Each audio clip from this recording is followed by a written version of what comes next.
Bonjour Yohann Gillet. Bonjour. Monsieur le député, merci beaucoup d'être avec nous ce matin sur Objectif Gare avec Aurélie Monaré. On va vous interroger en cette rentrée du mois de janvier 2023. Déjà peut-être un mot, ça fait maintenant un petit peu plus de 6 mois et 15 jours que vous êtes désormais député et présent à l'Assemblée nationale. Quel est le premier bilan que l'on peut faire avec vous de ces premiers mois, de ces premiers pas à l'Assemblée nationale? Écoutez, un sentiment de réussite parce que ces 6 premiers mois ont été très mouvementés à l'Assemblée nationale, mais le groupe que préside Marine Le Pen, composé de 89 députés, a remporté de nombreuses victoires et nous avons pu imposer un certain nombre de sujets et puis obtenir des victoires lors de certaines propositions de loi. Donc nous sommes satisfaits.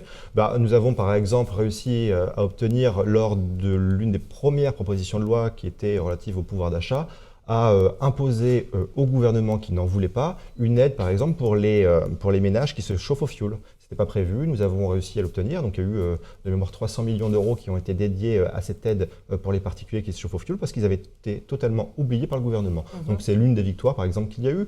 Il y a eu la suppression également par exemple de la taxe sur l'audiovisuel public, qui a été aussi une victoire. Emmanuel Macron l'avait proposé pendant la campagne. Oui, d'accord. Vous étiez d'accord. D'accord, mais sans nos voix, ça ne passait pas. La réinstauration aussi d'une demi-part pour les veuves d'anciens combattants. Voilà, donc toutes ces choses-là sont des victoires et nous en sommes très fiers. Comment vous qualifieriez justement aujourd'hui le comportement politique de vos députés? Puisque c'est vrai que la majorité présidentielle n'a pas la majorité absolue, donc elle doit essayer de négocier, ou elle passe en 49-3, on l'a vu. Mais vous, quelle est votre stratégie à l'Assemblée? Notre stratégie elle est très simple, c'est le bon sens. Le bon sens, c'est l'intérêt général. Donc nous proposons des lois et nous votons des lois. Nous votons parfois pour, nous votons parfois contre, mais nous votons pour des propositions de loi qui sont de bon sens et qui vont dans le bon sens et qui permettent d'améliorer le quotidien des Français. On peut voter pour des propositions d'Emmanuel Macron. Et oui, on vote des propositions du gouvernement parfois, de la majorité et minorité présidentielle, mais également des propositions de loi qui émanent de la gauche quand elles sont bonnes, des républicains quand ils en proposent relativement peu, mais ça nous arrive d'en voter, dès l'instant où ces propositions de loi sont bonnes et améliorent le quotidien des Français. À l'inverse, je tiens quand même à le dire, de nos opposants qui, eux, par sectarisme politique, ne votent pas des propositions de loi que nous pouvons proposer. On va en parler, parce que c'est vrai que vous avez une niche parlementaire la semaine prochaine. C'est important à dire. Juste, Abdel, Yohann Gillet n'est pas venu tout seul, vous avez apporté vos propositions de loi, parce que vous êtes membre de la commission des lois. Abdel, vous le disiez, quel bilan, qu'est-ce que vous avez présenté à l'Assemblée et quelle victoire vous avez réussi à avoir? Et quel échec aussi? Alors là, j'ai apporté les propositions de loi que nous présentons lors de la niche parlementaire. Donc c'est cette journée qui est dédiée au Rassemblement national où nous sommes maîtres de l'ordre du jour de l'Assemblée, qui aura lieu le 12 janvier prochain. Là, en l'occurrence, nous avons une proposition de loi qui vise par exemple à favoriser et à inciter les entreprises à augmenter les salaires de 10%, les salaires nets. Oui. C'est une mesure importante parce que le pouvoir d'achat, on le sait, est relativement en berne aujourd'hui. Les Français ont du mal à boucler les fins de mois. Et nous, plutôt que de faire peser une augmentation de salaire sur les entreprises qui ne le peuvent pas aujourd'hui, et on le voit d'ailleurs avec la crise énergétique, eh bien nous proposons aux chefs d'entreprise d'augmenter les salaires de 10% en échange d'une exonération de charges sur cette augmentation. Peu importe le niveau de salaire? Jusqu'à 3 fois le SMIC. Donc jusqu'à 3 fois le SMIC. C'était une proposition de campagne de Marine Le Pen. Tout à fait. Et jusqu'à 3 fois le SMIC, donc le patron pourra faire en sorte d'augmenter les salaires de l'ensemble de ses salariés de 10%. Vous avez bon espoir que ça passe le 12 janvier? J'ai bon espoir. Si les autres députés des autres mouvements politiques sont conscients de la réalité des choses, ils voteront nos propositions de loi. Mais est-ce que c'est constitutionnel, cette proposition de loi? Parce que c'est vrai que ça concerne une partie des salariés. Est-ce que c'est constitutionnel? Parce que je crois que ça s'était posé. Non, elle l'est. Pendant le débat, la question s'est posée. Très honnêtement, je pense qu'elle s'est posée en réalité uniquement pour tenter de nous décrédibiliser. En réalité, tout le monde a admis, les grands spécialistes constitutionnalistes l'ont admis, elle est tout à fait constitutionnelle. Après, il ne faut pas voir le mal partout, c'est normal aussi de discuter de il y a un autre sujet de société, je crois, qui a été beaucoup évoqué ces derniers mois, c'est le retour des soignants non vaccinés. Ça aussi, ça fait partie de la niche parlementaire. Elle n'est pas dans la niche. Elle n'est pas dans la niche. Au départ, elle devait y être. Mais en fait, cette proposition de loi a déjà été étudiée. D'ailleurs, nous avons voté pour la réintégration des soignants non vaccinés. Et force est de constater qu'il n'y avait pas de majorité à l'Assemblée nationale pour réintégrer les soignants non vaccinés. Comment ça, il n'y avait pas de majorité? Pourtant, vous êtes pour et la NUP est pour aussi. Enfin, la France Insoumise. Et oui, non mais d'accord. Et il y a les Républicains aussi dans le lot. Ouais. Pour avoir une majorité, il faut aussi les voix des Républicains. Or, les Républicains les était pas députés favorable. de la majorité présidentielle n'ont pas voté cette proposition de Donc, vous loi avez et on le abandonné. regrette. Non, on n'a pas abandonné, sauf qu'il faut Elle faire fera des pas choix. partie de cette niche. Dans une niche, on ne peut pas mettre 1 million de propositions de loi malheureusement parce que c'est une journée qui va de 9h à minuit, point barre. Donc il faut forcément sélectionner. Pour autant, nous proposons et nous réinsistons sur ce sujet régulièrement parce que nous souhaitons voir réintégrer les soignants parce qu'il n'y a aucune raison aujourd'hui que des soignants non vaccinés ne puissent pas travailler. Qu'est-ce qu'il y aura d'autre comme proposition? On a par exemple une proposition de loi qui est très importante et qui concerne d'ailleurs Nîmes, qui est la suppression des ZFE, ces zones à faible émission.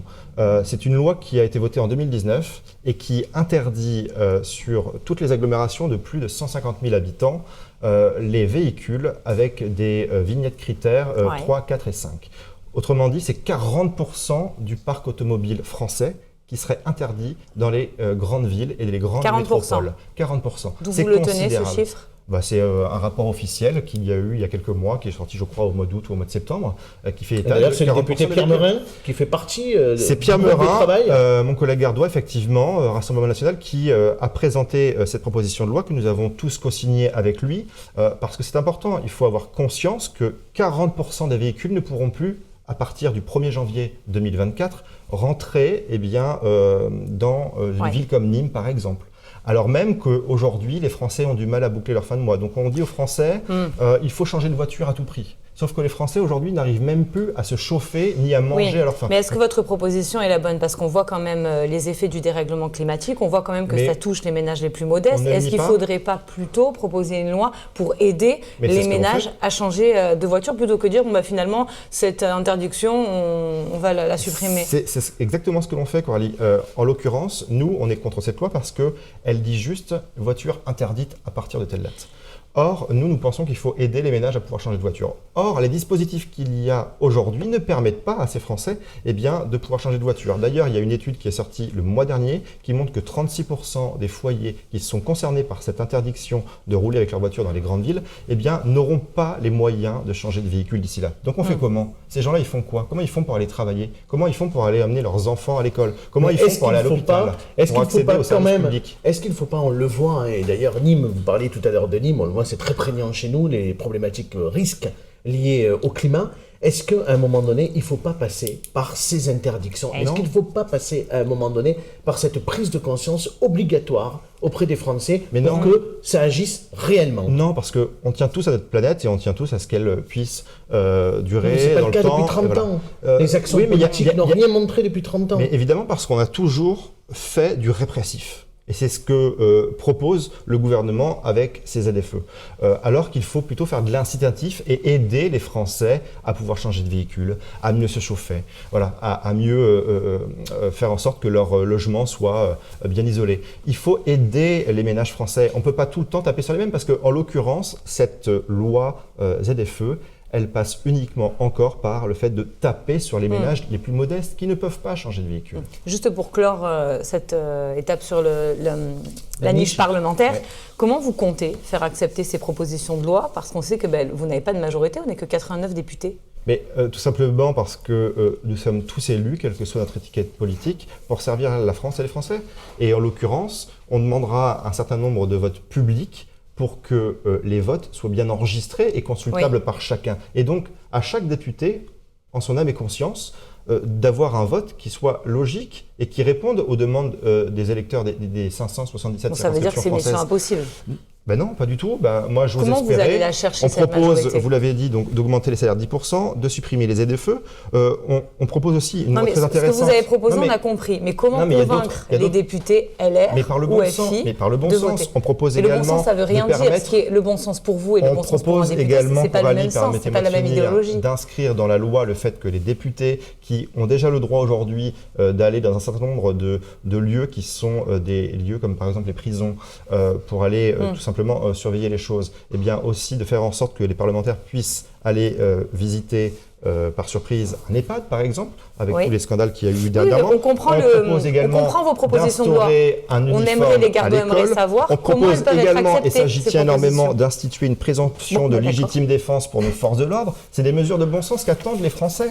Donc voilà. Monsieur Gillet, comment on va je réagis convaincre une dernière les Mais fois, la puis après on difficulté, va c'est est-ce que avancer. vous pensez, comme le disait Coralie, que c'est un peu mission impossible avant cette niche parlementaire? Vous savez très bien que ça sera très, très compliqué. Alors, vous aurez Je pense un qu'on peut instant convaincre. médiatique très fort, Oui. parce qu'il y aura un zoom, effectivement, sur les propositions du Rassemblement national. Après, la réalité, c'est que après les paroles, il faut qu'il y ait des actes. Il faut que ça passe. Eh bien, Comment on fait? eh bien, ce sera l'occasion de voir si les députés des autres partis politiques travaillent pour l'intérêt général ou non. Voilà, on Michel verra. Salas, sur Alors notre moi, plateau au mois de j'ai décembre, espoir. disait qu'il était prêt à voter, en Oui. tout cas qu'il se posait la question, par exemple, sur la réintégration des soignants non vaccinés. Mais c'est bien, mais j'espère qu'il nous suivra sur un certain nombre de propositions de loi. Faut-il encore qu'il soit présent à Oui, l'Assemblée? vous parce l'avez qu'on pas le voit mis jamais. à l'ordre du Mais jour. en cela, bon, on verra bien. Mais moi, je pense qu'on peut convaincre effectivement un certain nombre d'élus, qui soient communistes, républicains, pourquoi pas macronistes, de voter pour nos propositions de loi. Parce que, et d'ailleurs, on l'a vu. On a eu parfois certains de nos amendements qui ont quand même été votés à la majorité dans l'hémicycle. On parle beaucoup de l'Assemblée nationale depuis tout à l'heure. On va dire un mot rapidement sur aussi votre ancrage local. Vous avez une permanence à Beaucaire. Est-ce qu'une permanence est prévue à Nîmes ou vous appuierez sur la permanence du Rassemblement national? Et aujourd'hui, mais là aussi, sur le terrain, c'est une autre mission des députés, des parlementaires. C'est aussi d'aller à la rencontre des Gardois qui les ont élus. Comment ça se passe sur le terrain et quels sont les retours dans vos permanences? Bah, écoutez, moi je fais beaucoup de terrain. On passe beaucoup de temps à Paris, hein, il faut dire la vérité. On passe énormément de temps à Paris, mais quand on n'est pas à Paris, on est sur le terrain. En l'occurrence, moi je vais à la rencontre des habitants qui me sollicitent pour des rendez-vous. Je fais beaucoup de visites d'entreprise également parce qu'il est important pour moi. Est-ce que votre d'avoir ce étiquette, retour. quelquefois, il y a des entreprises qui disent « Ah non, Rassemblement national, je suis désolé, député, je vous accueille pas ». Non, pas du tout. Non, les entreprises, vous savez, elles ont qu'une idée en tête, c'est de pouvoir continuer à se développer, pouvoir payer leurs salariés, pouvoir se développer. Vous avez visité par exemple les installations de Bastille Médicale. Par exemple, une belle En fin entreprise qui est à vocation internationale d'ailleurs, hein, et qui se développe énormément. Ça a été très intéressant, très enrichissant. Et donc moi, je rencontre un maximum d'acteurs du territoire pour pouvoir... Il y a des demandes aussi de chefs d'entreprise, de particuliers, pour faire remonter des doléances à Paris. Ah bah oui, tous les jours. Et tous les jours, je rencontre des acteurs du territoire, soit à ma demande, soit à leur demande, parce qu'ils savent très bien que le rôle du député, c'est aussi de s'imprégner de ce qui se passe ici localement pour pouvoir mieux travailler à Paris et avoir un travail législatif de qualité qui soit en cohérence avec la réalité. Et c'est ce que je reproche d'ailleurs à certains députés d'autres partis politiques qui sont très peu présents sur le terrain et qui sont totalement déconnectés. Mais qu'est-ce que vous pouvez leur apporter à ces acteurs du territoire? Parce qu'on sait qu'aujourd'hui, le climat il est quand même tendu entre la majorité présidentielle et les élus du Rassemblement national. Est-ce que vous êtes écoutés auprès des ministres? On sait par exemple que Franck Proust a demandé lui un coup de main à Philippe Berta, qui fait partie de la majorité, pour le contournement ouest, pour l'Agence européenne de sécurité civile. Est-ce que vous pouvez vraiment faire avancer les dossiers locaux? Bah évidemment, et c'est ce qu'on fait au quotidien. Pour le contournement de Nîmes, d'ailleurs, on a participé à un certain nombre de réunions. Pour la base de sécurité civile, d'ailleurs, c'est bien parti, puisqu'on a eu un avis favorable du gouvernement. Hein. En l'occurrence, maintenant, la balle est dans le camp de l'Union européenne. Vous avez l'oreille aujourd'hui des ministres? Bah, écoutez, en tout cas, on a des contacts avec l'ensemble des cabinets ministériels. Moi, Ouais. j'ai régulièrement au téléphone les conseillers parlementaires des ministres, puisqu'ils ont chacun un conseiller parlementaire, justement, pour pouvoir échanger sur les dossiers locaux, notamment. Je rencontre régulièrement des ministres à ma demande. Peut-être que pour prolonger la question de Coralie, la question c'est est-ce que dans les coulisses de l'Assemblée nationale, l'étiquette compte un peu moins et qu'en fait la réalité c'est qu'on prend le député en fonction de ses besoins, en fonction de ses demandes et on le reçoit, ou Mais il y a de l'étiquette tout. compte quand même. Je ne vais pas vous dire oui ou non, il y a de tout, effectivement. Il y a parfois un peu de sectarisme, mais il y a aussi de l'écoute et il y a aussi du bon sens. Il nous est arrivé de faire par exemple des amendements, par exemple sur la LOPNI, la loi de sécurité intérieure, qui ont été approuvés avec avis favorable du gouvernement parce qu'il y avait du bon sens dans notre Ça amendement. vous plaît ce terme, Et- le bon sens, hein? Mais oui, parce que moi C'est- c'est pour non, ça. mais- Moi c'est pour ça. Vous Parce que connaissez si- le bon sens républicain Le bon sens Avec Laurent ouais, Burger. et le bon sens gardois. Est-ce coup, qu'il je le connais pas, mais- parce que c'est très subjectif le bon sens. Mais non. Tout ça- Si, mais non. c'est significatif, bien Mais sûr, non, c'est ça, très subjectif. ça veut tout dire.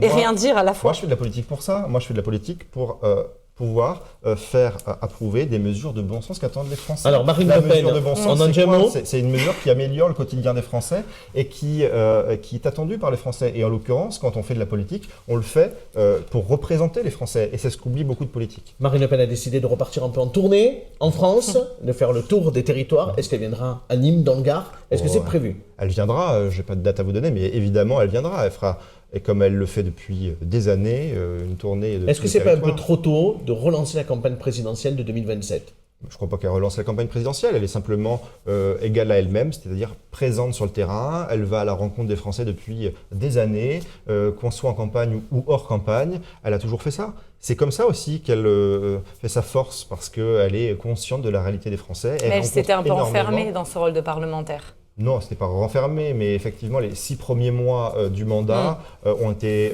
très prenants et elle a un groupe de 89 députés à diriger, ce qui n'est pas rien.